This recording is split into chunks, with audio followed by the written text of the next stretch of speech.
श्रीराम जय राम जय जय राम. श्रीराम जय राम जय जय राम. 27 डिसेंबर. भगवंताचे प्रेम कसे उत्पन्न होईल ते पहावे. चमत्कार करता आले म्हणजे ब्रह्मज्ञान झाले असे नाही म्हणता येणार.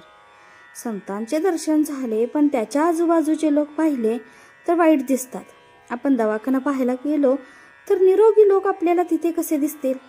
आमची प्रपंचाची नड संतांनी दूर करावी हे म्हणणे चुकीचे नाही का. ती दूर करण्याकरता प्रापंचिकाकडे जावे, संतांकडे नव्हे.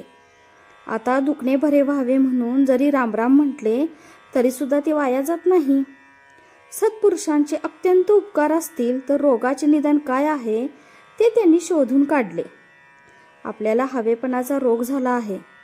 हवे नको पण जिथे आहे तिथे समाधान नाही हे खास. आपल्या भजन पूजनाचा हेतू कोणता असेल तो समजून भजन पूजन करा म्हणजे झाले.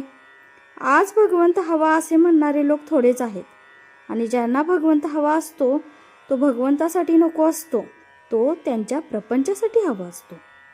ज्याला भगवंताकरताच भगवंत हवा त्याला समाधान खास मिळेल. त्याला कशाचीही अट नाही. त्याला वयाची मर्यादा नाही, विद्येची नाही, बुद्धीची नाही, पैशाची नाही, कशाचीही नाही. तळमळीची मर्यादा आहे.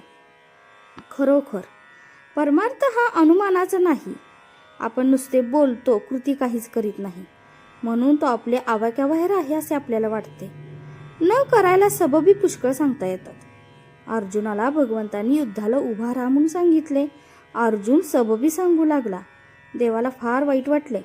देहबुद्धीमुळे, अभिमानामुळे भगवंताच्या आज्ञेला सबबी येतात. व्यवहारात सबबी सांगण्याची आम्हाला फार सवय झाली आहे. प्रयागला मुलगी आजारी पडली तर मनुष्य लगेच तिकडे जातो आणि काशीत जायचे तर योग येत नाही असे म्हणतो. आज्ञेला सबब सांगणे हे मोठे पाप आहे. एखाद्या सावकाराला सांगितले की तुझ्याजवळचे सर्व काही देऊन टाक तर तो कदाचित देईलही, पण मी दिले ही आठवण नाही जाणार त्याची. जो द्यायला सांगतो तोच दाता असतो हे तो विसरतो. व्यापाराला स्वप्न व्यापाराचेच पडते. त्याप्रमाणे आपण ज्याचा सहवास करावा त्याचे प्रेम येते. भगवंताविषयी प्रेम कसे उत्पन्न होईल ते पहावे. सहवासाने, निश्चयाने किंवा आपलेपणा विसरल्याने परमेश्वराचे प्रेम येते. पुष्कळ दिवस एका घरात राहिल्याने त्या घराविषयी नाही का आपल्याला प्रेम येत.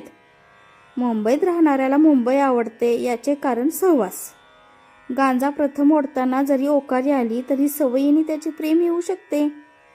नापसंत नवऱ्याशी जरी लग्न झाले तरी मुलगी निश्चयाने त्याच्यावर प्रेम करायला शिकते. म्हणजेच प्रेम निश्चयाने येऊ शकते. राम आपल्या हृदयात आहे ही भावना ठेवूया. रामाहून मी वेगळा नाही आणि तो माझ्या हृदयात आहे असा दृढ निश्चय करून ही भावना वाढवली पाहिजे. जय जय रघुवीर समर्थ. आजचे बोधवाक्य. आपले प्रेम प्रपंची लावले आहे ते रामनामी लावायला पाहिजे.